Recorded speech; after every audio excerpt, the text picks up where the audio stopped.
नमस्कार. कधी विचार केलाय का की आपल्या रोजच्या छोट्या छोट्या सवयी आणि घरात येणारी समृद्धी यांचा एकमेकांशी काही संबंध असू शकतो? आज आपण अशाच काही सोप्या पण पारंपरिक उपायांबद्दल जाणून घेणार आहोत. असं म्हणतात की हे उपाय धन आणि समृद्धीला आपल्याकडे आकर्षित करतात. चला तर मग सुरू करूया. तर हाच तो महत्वाचा प्रश्न आहे नाही का, की आपल्या रोजच्या लहान सहान कृती आणि आपलं आर्थिक नशीब ह्यांचा खरंच काही संबंध असतो का? चला आज याच प्रश्नाच्या मुळाशी जाऊया आणि बघूया की या पारंपरिक समजुतींमध्ये खरंच काही तथ्य आहे का. चला तर सुरुवात करूया त्या लहान पण खूप प्रभावी सवयींपासून.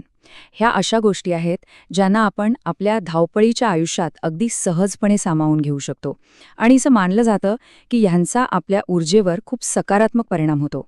असं म्हणतात ना की दिवसाची सुरुवात जशी होते तसाच अख्खा दिवस जातो. जर सकाळ सकारात्मक विचारांनी आणि चांगल्या ऊर्जेनी भरलेली असेल तर तोच उत्साह दिवसभर टिकून राहतो. ही फक्त एक मानसिक गोष्ट नाहीये, तर ही एक प्रकारची सकारात्मक ऊर्जा खेचून घेण्याची प्रक्रिया आहे. आता हा एक खास सकाळचा विधी बघा. यामध्ये हळद, कुंकू आणि सोन्याचा वापर आहे. यामागची कल्पना खूप इंटरेस्टिंग आहे. असं मानलं जातं की जागं झाल्यावर आपली जी नाकपुडी जास्त सक्रिय असते, म्हणजे श्वास जास्त जोरात चालू असतो, त्या हाताने प्रार्थना केल्यास ती जास्त प्रभावी ठरते. एक प्रकारे आपल्या आर्थिक ध्येयांवर लक्ष केंद्रित करण्याचा हा एक मार्ग आहे. आणि ह्या तर काही अगदी पटकन करता येण्यासारख्या गोष्टी आहेत. जसं की घरातून बाहेर पडताना खिसा कधीही रिकामा ठेवू नये. यामागे एक साधा विचार आहे, पैसा पैशाकडे ओढला जातो.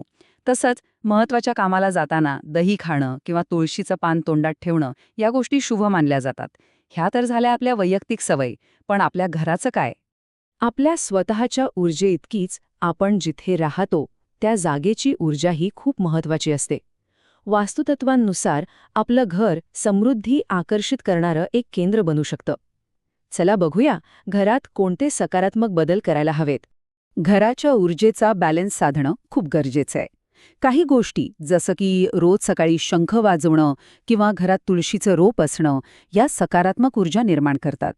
ह्याच्या अगदी उलट तुटलेली भांडी, बंद पडलेली घड्याळं किंवा काटेरी झाडं ही घरातली सकारात्मक ऊर्जा कमी करतात. म्हणून अशा वस्तू घरातून बाहेर काढण्याचा सल्ला दिला जातो. आणि या सगळ्यामागचं सार या एका वाक्यात आहे. तुटलेल्या व भंगारवजा वस्तूमध्ये कलीचा वास असतो. इथे कली म्हणजे फक्त नकारात्मक ऊर्जा नाही, तर दारिद्र्य आणि संघर्षाची ऊर्जा. म्हणूनच आपलं घर फक्त स्वच्छ नाही, तर ऊर्जेच्या दृष्टिकोनातूनही शुद्ध ठेवणं महत्त्वाचं आहे. ठीक आहे, घरातली ऊर्जा तर आपण सकारात्मक केली. आता वळूया थेट पैशाकडे, म्हणजे पैशाच्या व्यवस्थापनाकडे. कारण फक्त समृद्धी आकर्षित करून चालत नाही, तर आलेली संपत्ती योग्य प्रकारे सांभाळणं ही तितकंच महत्त्वाचं आहे. पैशाच्या व्यवहारासाठी वेळेला खूप महत्त्व दिलं गेलंय. पारंपरिक मान्यतेनुसार आठवड्यातल्या प्रत्येक वाराचा पैशाच्या देवाणघेवाणीवर वेगळा परिणाम होतो. उदाहरणार्थ असं मानतात की बुधवारी दिलेले पैसे परत मिळायला कठीण जातात, तर मंगळवारी कर्ज फेडल्यास ते लवकर संपतं. हा वेळेच्या ऊर्जेचा वापर करण्याचा एक दृष्टिकोन आहे. आणि आता हा आकडा बघा, 1. हा फक्त एक अंक नाहीये, हा त्या एका महत्त्वाच्या क्षणाचं प्रतीक आहे. तो क्षण जेव्हा महिन्याची पहिली कमाई किंवा एखादी नवीन रक्कम आपल्या हातात येते. त्या पहिल्या दिवशी काय करायचं याबद्दल एक महत्त्वाचा नियम सांगितला जातो. आणि तो नियम अगदी सोपा आहे. जेव्हा नवीन कमावलेले पैसे घरी येतात तेव्हा त्यातला 1 रुपयाही लगेच खर्च करायचा नाही. ते पैसे आधी देवापुढे ठेवायचे. हा फक्त एक विधी नाही, तर त्या पैशांबद्दल कृतज्ञता व्यक्त करण्याचा आणि त्यांना मान देण्याचा एक मार्ग आहे.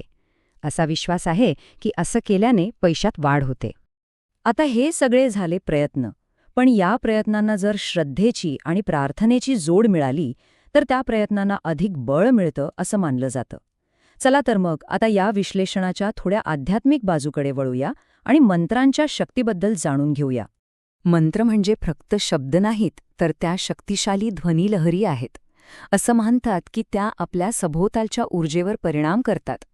उदाहरणार्थ ओम नमो विष्णुवे नमः या मंत्रामागे श्रद्धा आहे की जिथे भगवान विष्णू आहेत तिथे लक्ष्मी माता नक्कीच वास करते. प्रत्येक मंत्राचा जप करणं म्हणजे त्या विशिष्ट ऊर्जेला आवाहन करण्यासारखंच आहे. आता आपण येतोय त्या सगळ्यात मूलभूत गोष्टीवर, ज्यावर हे सगळे उपाय अवलंबून आहेत, आणि ती गोष्ट म्हणजे आपली मानसिकता, आपली वाणी आणि आपली कृती.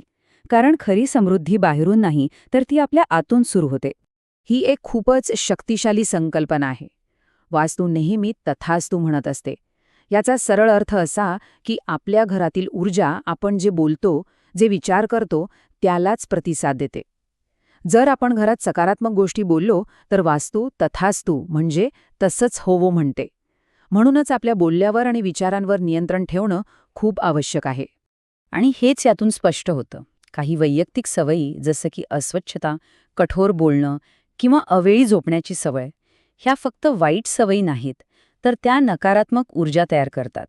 आणि ही ऊर्जा समृद्धीला दूर लोटते. याचा अर्थ सरळ आहे, आपण बाहेरून कितीही उपाय केले, तरी आपलं वैयक्तिक आचरण आणि शिस्त याला काहीही पर्याय नाही. तर मग ह्या सगळ्या माहितीनंतर एक प्रश्न आपल्या सगळ्यांसाठी आहे. आपल्या मते, आपल्या सवयी आणि आपलं नशीब यांचा काय संबंध असू शकतो?